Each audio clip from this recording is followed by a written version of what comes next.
സ്വാഭാവികമായിട്ടും ഒരു അഭിമാനകരമായൊരു നിമിഷം തന്നെയാണ്. കാരണം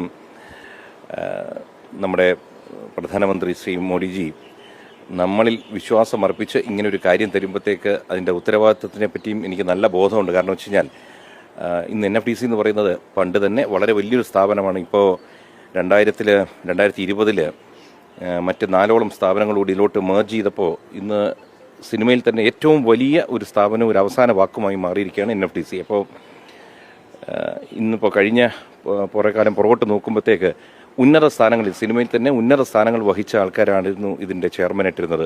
ഉദാഹരണത്തിന് ഹേമമാലിനി ആയിക്കോട്ടെ, നമ്മുടെ CPG ആയിരുന്നു, അതിന് മുമ്പ് അനുപം ഖർ ഇരുന്നിട്ടുണ്ട്, ധാരാളം പേരിരുന്നുണ്ട്. അപ്പോൾ ഇന്ന് NFDC അതിനെ ഒന്ന് റീവാമ്പ് ചെയ്യണം, ഏറ്റവും നല്ല രീതിയിൽ ഒന്ന് ഇന്ത്യൻ സിനിമയെ മുന്നോട്ട് കൊണ്ടുവരണം.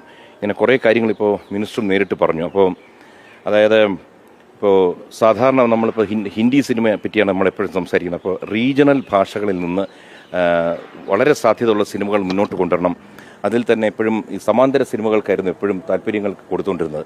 ഇത് സമാന്തര സിനിമകൾക്കൊപ്പം തന്നെ നമുക്ക് ലോകശ്രദ്ധ ആകർഷിക്കാവുന്ന കമേഴ്ഷ്യൽ ചിത്രങ്ങൾ, വാണിജ്യ ചിത്രങ്ങൾക്ക് കൂടി പ്രാധാന്യം കൊടുക്കണം.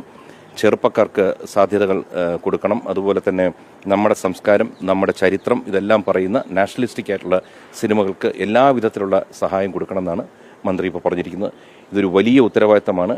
ഇതിന് ഞാനൊരു മീഡിയ രംഗത്ത് നിന്ന് വന്ന ഒരാളാണ്. ചെറുപ്പകാലത്ത് ദൂരദർശൻ്റെ ന്യൂസ് എടുക്കാൻ റിപ്പോർട്ടറായിട്ടായിരുന്നു. അതുകൊണ്ട് എൻ്റെ മുന്നോട്ടുള്ള യാത്രയിൽ മീഡിയയുടെ എല്ലാവിധ സഹകരണവും പ്രതീക്ഷിക്കുന്നുണ്ട്. ഇപ്പോൾ ഈ പറയുമ്പോൾ അങ്ങനെ പറഞ്ഞല്ലോ, സിനിമയുടെ അവസാന വാക്കായിട്ട് NFDC മാറുകയാണെന്നുള്ളത് വേറെ വിവാദങ്ങൾ കൂടിയുള്ള അല്ലെങ്കിൽ കുറേ കോൺട്രവേഴ്സികളെല്ലാം ചുറ്റിപ്പറ്റി നിൽക്കുന്നൊരു മേഖല കൂടിയാണ് സിനിമ എന്ന് പറയുന്നത്. കാരണം നമുക്കറിയാം, സെൻസറിങ് മുതലായാലും ഇല്ലെങ്കിൽ സിനിമയ്ക്കുള്ളിൽ ആഭ്യന്തര പ്രശ്നങ്ങളായാലും ഇതിലൊക്കെ എന്ത് തരത്തിലുള്ള ഒരു ഇടപെടൽ ഉണ്ടാകുമെന്നാണ് പ്രതീക്ഷിക്കേണ്ടത്?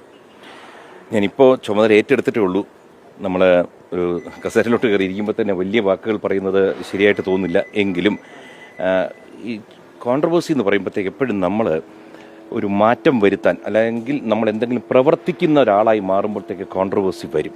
പക്ഷേ ഞാൻ കോൺട്രവേഴ്സി ഇഷ്ടപ്പെടുന്ന ഒരാളല്ല, ഇല്ലാതാക്കാൻ പരമാവധി ശ്രമിക്കാനേ പറ്റൂ. കാരണം കോൺട്രവേഴ്സി വരും, അതെപ്പോഴും എങ്ങനെ വെച്ചാൽ നമ്മളെല്ലാവരും ഒരുപോലെ ചിന്തിക്കുന്നവരല്ല, പലതരത്തിൽ ചിന്തിക്കുന്ന ആൾക്കാരുണ്ട് നമ്മുടെ ഇടയിൽ. അപ്പോൾ ഞാൻ ചിന്തിക്കുന്ന ശരിയെന്ന് എനിക്ക് തോന്നുമെങ്കിലും മറ്റൊരാൾക്ക് അങ്ങനെ തോന്നണമെന്നില്ല. പക്ഷേ എങ്കിലും കൂട്ടായ ചർച്ചയിലൂടെ ഏറ്റവും നല്ല തീരുമാനങ്ങളെടുത്ത് സിനിമയ്ക്ക് അത് ഗുണകരമാക്കാൻ നോക്കും. കാരണം ഇനിയിപ്പോൾ ധാരാളം ഫെസ്റ്റിവൽസ് മുന്നിൽ വരുന്നുണ്ട്. ഫെസ്റ്റിവൽസിൽ എപ്പോഴും നമ്മൾ കോൺട്രവേഴ്സികൾ കേൾക്കും, തിരഞ്ഞെടുത്ത സിനിമയെ പറ്റിയാണെങ്കിലും പല കാര്യങ്ങളും. അപ്പോൾ അത് പരമാവധി കുറയ്ക്കാൻ ശ്രമിക്കാനേ പറ്റത്തുള്ളൂ. അതിൻ്റെ കൂടെ ഉള്ളൊരു സംഭവമാണ് കോൺട്രവേഴ്സി. അതുകൊണ്ട് കോൺട്രവേഴ്സി കുറയ്ക്കാനും നിങ്ങളും കൂടി സഹായിക്കും.